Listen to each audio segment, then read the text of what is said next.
हे समजा संतर हे त्याचे टपर पहिले लहानपणी आमच्या हे टपर आहे की नाही असे धरायचे ना असे डोळ्यात पिळायचे समोरच्या म्हणजे तेव्हा म्हणजे कसं मग असा आनंद घ्यायचे प्रत्येक गोष्टीचा म्हणजे आनंद म्हणजे त्याला नाही त्याला बेशुक झोंबायचं समोरच्या याच्या पण तेव्हा काय मोबाईल नव्हते काही नव्हतं हे असंच खेळणं बिळणं हे असे संतर बिंतर डोळ्यात पिळायची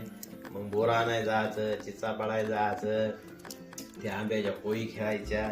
हे असे दिवस होती ती कवटानं जायची पुन्हा अजून असे बरेच काळं बिळ शेतानं रानानं वळायनं हिंडायचं फान कुत्र्या म्हणे नुसतं असं असे तेव्हा मस्त दिवस होतं लहानपण बालपण एक नंबर होतं खूप म्हणजे खूप छान होतं तेव्हाचं म्हणजे बालपण आता काय सगळं त्या डबड्यानं त्या मोबाईलचं सगळं बालपण काय ना आता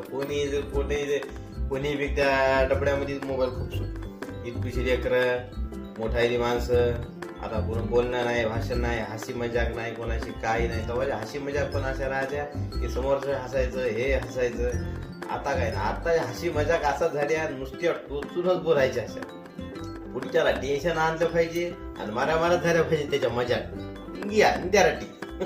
अशी तेव्हा अशी मजाक होत्या असं तेव्हा एक नंबर होतं आता काय नाही मोबाईल सगळं म्हणजे हिरावून घेतलं बालपण हिरावून घेतलं मस्त पहिले खेळ पण छान होते कबड्डी खो खो क्रिकेट लपंडाव एकमेका म्हणजे झाडावर जायचं झाडावरची खेळ होती आता काय नाही त्या मोबाईल मध्ये गेम खेळायची क्रिकेट त्या मोबाईल नको ते गेम आले नको ते खेळायचे त्या मोबाईल मध्ये आता असं झालं म्हणजे तेव्हा म्हणजे खूप छान होतं असं पण एक नंबर होतं आजकाल म्हणजे कसं आहे काहीच नाही त्यामुळे लई छान दिवस एक नंबर दिवस होती तेव्हाची आठवणी खूप असं वाटते किती आपलं बालपण होतं आजकालचं बालपण म्हणजे बालपण नाही राहिलं काहीच नाही राहिलं इतकं लेकरू लढायला तरी माय त्याला फोन देते गेम आहे ते मुक झाले की तिला बरं वाटते लढायला काय घे फोन आवा नऊ असं यानं सांगते माय हा बाबा त्याला सगळंच कळते एवढंच हाय त्याला मोबाईल मध्ये चक माहित हाय हा बाबा आपल्याला तरी कळणार त्याला काय बाबा त्याची नवलाई काय त्याला सांगते हा बाप्पा पण त्याला त्याचे डोळे खराब व्हायला त्याच्या मेंदूवर परिणाम पडायला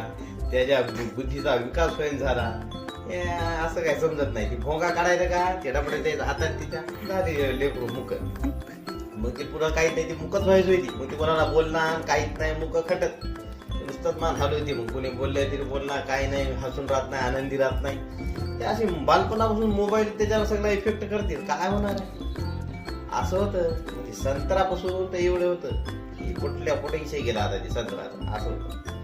पहिले संत्र होती आता काय ना आता मंत्र टाकायचे कोणतंही काम करा गेलं तर वाईट झालं दाड कतला काही काय करावं बघा बाबा